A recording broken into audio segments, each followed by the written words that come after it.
Well, kung pinag-uusapan lang naman natin yung droga, para kasi nakikita natin one-sided yung investigation.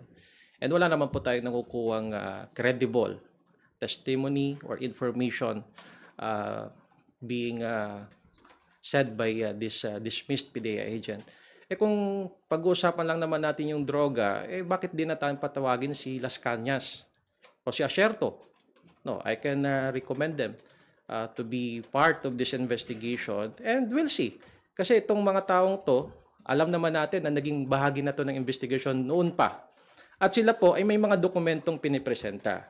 May co-plan, may legitimate operations, and therefore, for the purposes of having a fair discussion about drug-related cases, let's call these guys, Asierto and Las Cañas, and we'll see kung sino po talaga ang nagsasabi ng totoo and kung ano talaga ang totoong o kaya ang realidad patungkol sa war on drugs dito po sa ating bansa. And let these guys tell the whole world na kung anong kinalaman nila or ano ang nalalaman nila patungkol sa droga at mga naging biktima, most especially during the previous administration.